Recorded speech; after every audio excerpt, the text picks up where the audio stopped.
ओम शांति।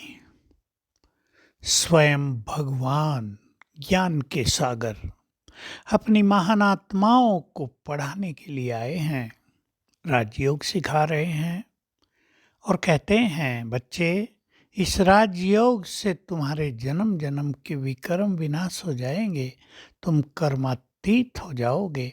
लेकिन ये पढ़ाई भी बहुत आवश्यक है, इससे तुम स्वर्ग के मालिक बन जाओगे, उच्च पद के अधिकारी बन जाओगे।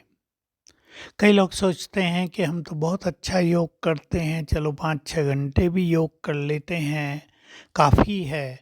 लेकिन पढ़ाई का अपना ही महत्व है। योग बहुत अच्छी चीज़ है, सर्वोच्च चीज़ है, मुख्य विषय है हमारा। उससे आत्मा शक्तिशाली बनती है और कर्मातीत भी। कर्मातीत का अर्थ है पूरी तरह गंदगी से खाली हो गई, पाप कर्मों से खाली हो गई, स्वच्छ हो गई। लेकिन स्वच्छ होने के बाद आत्मा में हमें बहुत कुछ भरना भी तो है। ईश्वरीय खजाने, सारी शक्ति, प्योरिटी का बल, ज्ञान का खजाना, वरदान और बहुत सारी चीजें हमें सर्व खजाने स्वयं में भरने भी तो हैं। योगी बनने के लिए भी तो हमें ज्ञानी आत्मा बनना ही पड़ता है, ताकि ज्ञान का प्रयोग करके हम स्वयं को व्यर्थ से मुक्त रख सकें।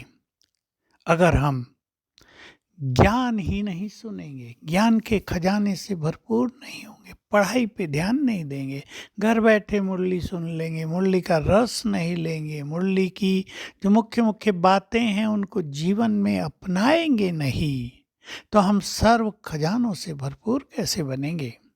हमें याद रखना है, इस ज्ञान के द्वारा ही हमारी बुद्धि दिव्य होती है, हम बहुत बुद्धिमान बनते हैं। बुद्धिमान तो आज भी लोग बहुत हैं, लेकिन सद्बुद्धि नहीं है लोगों को। दिव्य बुद्धि तो बिल्कुल नहीं है। तेज बुद्धि हो सकती है, पढ़ाई लिखाई में बहुत होशियार हो सकते हैं, चालाकी की बुद्धि हो सकती है, किसी में धूर्त बुद्धि भी होती है, धोखा देने की बुद्धि बहुत ज़्यादा होती है, धन कमाने की बुद्धि बहुत ज़्यादा होती है।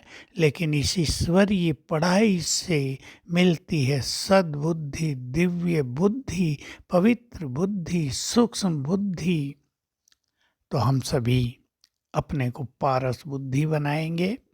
पढ़ाई का बहुत महत्व है। रोज अगर हम सेवा केंद्र पर जाकर बाबा की मुरली सुनते हैं, उसके महावाक्य सुनते हैं, तो हमें विशेष एनर्जी बढ़ती है। बहुत इम्पोर्टेंट चीज़ है, विशेष एनर्जी लेकर हम आते हैं, हाई थिंकिंग लेकर आते हैं, विचार बदल कर आते हैं, मोस्ट एलिवेटेड विचार बना कर आते हैं और कई समस्याओं का हल लेकर भी आते हैं। कहीं हमारे अंदर निगेटिव चिंतन चल रहा हो, उसको भी पॉजिटिव बना कर आते हैं। इसलिए सभी को इस पढ़ाई पर बहुत ध्यान देना है। हाईएस्ट एग्जाम पास कर रहे हैं, देखो, कोई आईएएस में बैठता ही है, कोई मेडिकल में एडमिशन ले लेता है, कोई आईआईटी में चला जाता है, एक बड़ा एग्ज़ाम दे के भी जाते हैं और फिर बड़ा एग्ज़ाम पास करना पड़ता है, तब बड़ा पद मिलता है, खुशी होती है, समाज में मान शान नाम बढ़ता है।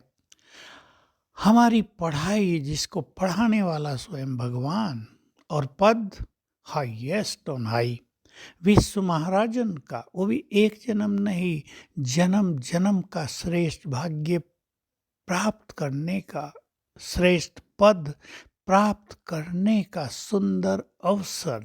एग्जाम भी बड़ा देना पड़ेगा।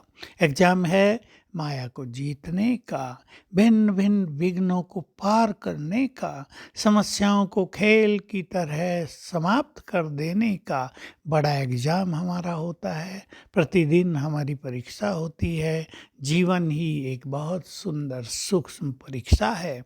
ज्ञान के बल से हम इस परीक्षा में फुल पास होते हैं। तो आओ हम सभी ज्ञान पर बहुत ध्यान दें, ज्ञान को, ईश्वरीय महावाक्यों को महत्व दें, जिससे हमारी स्थिति महान बनती है, जिससे हम स्मृति स्वरूप बनते हैं और तब योग का भी परम सुख प्राप्त हमें होता है। याद रखना है, चारों ही सब्जेक्ट में हमें फुल होना है, आगे बढ़ना है।